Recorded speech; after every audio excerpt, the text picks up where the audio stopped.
नमस्कार, मधुशाच रेसिपीमध्ये तुम्हा सर्वांचे खूप मनापासून स्वागत। तर आज आपण ढाबा स्टाईल दम आलू कसा बनवायचा ते बघतोय। तर मार्केटमध्ये खूप सारे असे छोटे छोटे आणि नवीन बटाटे मार्केटमध्ये आलेले आहेत। तर त्यातलेच मी ते अर्धा किलो बटाटे घेतलेत। बटाट्याच्या साली काढून स्वच्छ धुवून मग ते पाण्यामध्ये टाकून घेतलेत, म्हणजे बटाटा जो आहे तो वरून काळा पडू नये म्हणून। तर आता एक एक बटाटा घेऊन एक याला काटेरी चमचा घेऊन त्याने छान असं टोचून घ्यायचं किंवा होलं पाडून घ्यायची। जर तुमच्याकडे अशा पद्धतीचा काटेरी चमचा नसेल तर चाकूने सुद्धा तुम्ही याला होलं पाडून घेऊ शकता। असं केल्यामुळे काय होतं, मसाला जो आहे तो अगदी आतपर्यंत जातो आणि जे बटाटे आहेत त्यामध्ये मसाल्याचा फ्लेवरसुद्धा अगदी परफेक्ट उतरतो आणि आपला ढाबा स्टाईल दम आलूसुद्धा तयार होतो। तर बघा, अशा पद्धतीनं मी बटाट्याला छान असं टोचून घेते।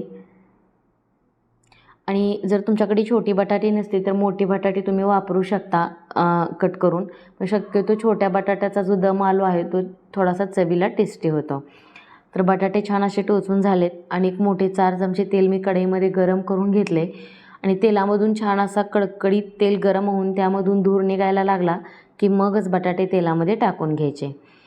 आता हे दम आलू बनवण्यासाठी जे बटाटे असतात ते तेलामध्ये फ्राय करून घेतात आणि मगच त्याची भाजी बनवली जाते।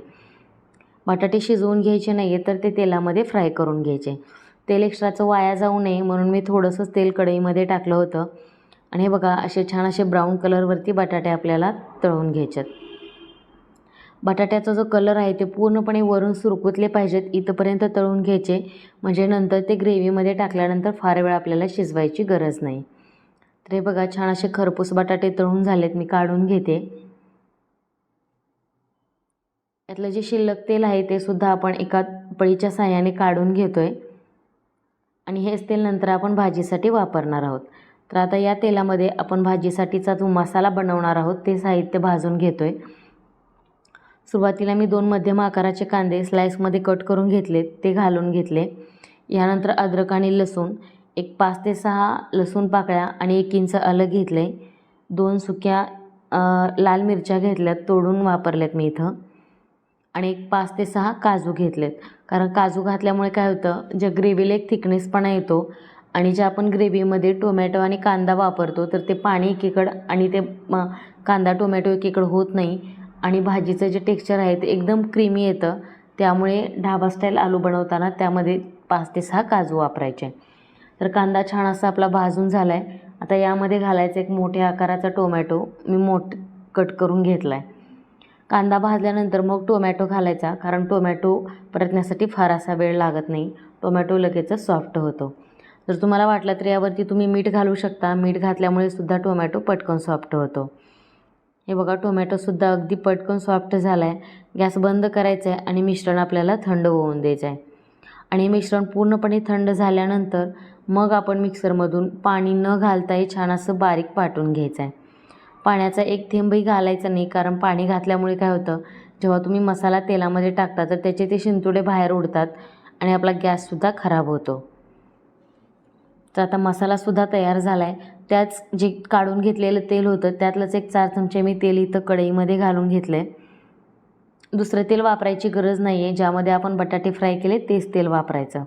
आता यामध्ये 1 चमचा जिरं घालून घेतलं आहे आणि आता यामध्ये काही खडे मसाले आपण घालतो आहे। इथे मी 2 तमालपत्र घेतलेत, एक दालचिनीचा तुकडा, 3 ते 4 लवंगा, एक 3 ते 4 काळी मिरी आणि 1-2 हिरवी वेलची घेतली आणि 2 हिरव्या मिरच्या मी एकदम उभ्या पातळ कट करून घेतल्यात।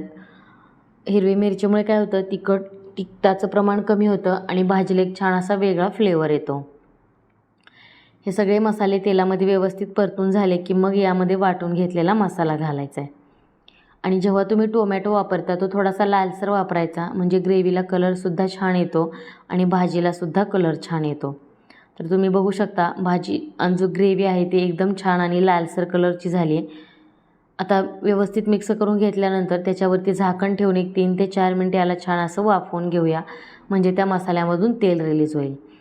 आता मसाला छान परतून झाला आहे। यामध्ये 1 चमचा धना पावडर आणि 1 चमचा काश्मीरी लाल मिरची पावडर घालते। तिखट जे आहे ते तुमच्या आवडीनुसार तुम्ही कमी किंवा जास्त करू शकता। आपण यामध्ये खडे मसाले वापरलेत आणि सुक्या मिरच्यासुद्धा वापरलेत, त्यामुळे मी थोडंसं तिखट कमी घातलं आहे। आणि बघा, मसाला छान असा परत तेल सुटेपर्यंत परतून घेतला आणि मगच यामध्ये गरम पाणी घातलं आहे। आता पाणी जे आहे ते तुमच्या अंदाजाने तुम्ही ॲडजस्ट करू शकता. तुमच्या घरामध्ये किती लोक खाणार आहेत त्याच्यावर सुद्धा डिपेंड असतं. आणि जी दम आलूची ग्रेव्ही आहे ती फार अशी पातळ नसते, थोडीशी थिकच असते. आणि बघा पाहिजे तितकं पाणी, 1 ग्लासभर पाणी मी इथं घालून घेतलं आहे. आणि कोणत्याही ग्रेव्हीच्या भाजीसाठी तुम्ही गरम पाणीच वापरत चला, म्हणजे भाजीला रंग तर छान येतो पण थोडासा तवंग यायलासुद्धा मदत होते. आता यामध्ये चवीपुरतं मीठ घालायचं आहे. परत एकदा याला व्यवस्थित मिक्स करून घेऊया. आणि भाजीला छान अशी एक उकळी येईपर्यंत याच्यावरती झाकण ठेवून गॅसची फ्लेम एकदम कमी करायची.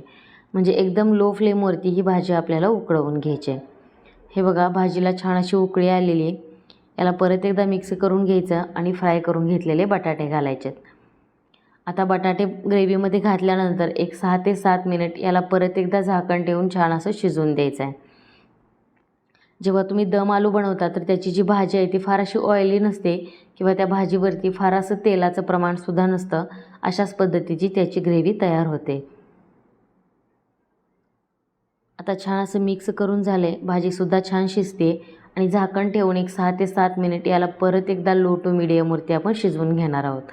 आणि एक 6 ते 7 मिनिटानंतर तुम्ही बघू शकता ग्रेव्ही एकदम थिक झाले आणि बटाटासुद्धा शिजला आहे की नाही तुम्ही चेक करून घेऊ शकता.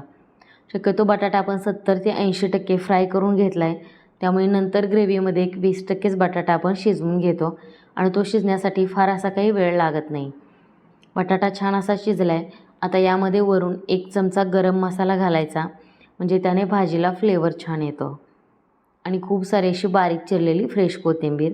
परत एकदा मिक्स करूया आणि आपण भाजी सर्व करायला घेऊया. तर आता हे खाण्यासाठी तुम्ही चपाती किंवा पराठा, नान कशासोबतही खाऊ शकता. अप्रतिम चव लागते या भाजीची. जशी तुम्ही ढाब्यावरती मिळते किंवा जर तुम्ही बाहेर कुठे जेवायला गेलात तर तिथे घेतली तर सेम अशीच भाजी तिथेसुद्धा मिळते. तुम्ही रेसिपी नक्की ट्राय करून बघा आणि तुम्हाला जर आवडली तर नक्की चॅनलला सबस्क्राईब करायला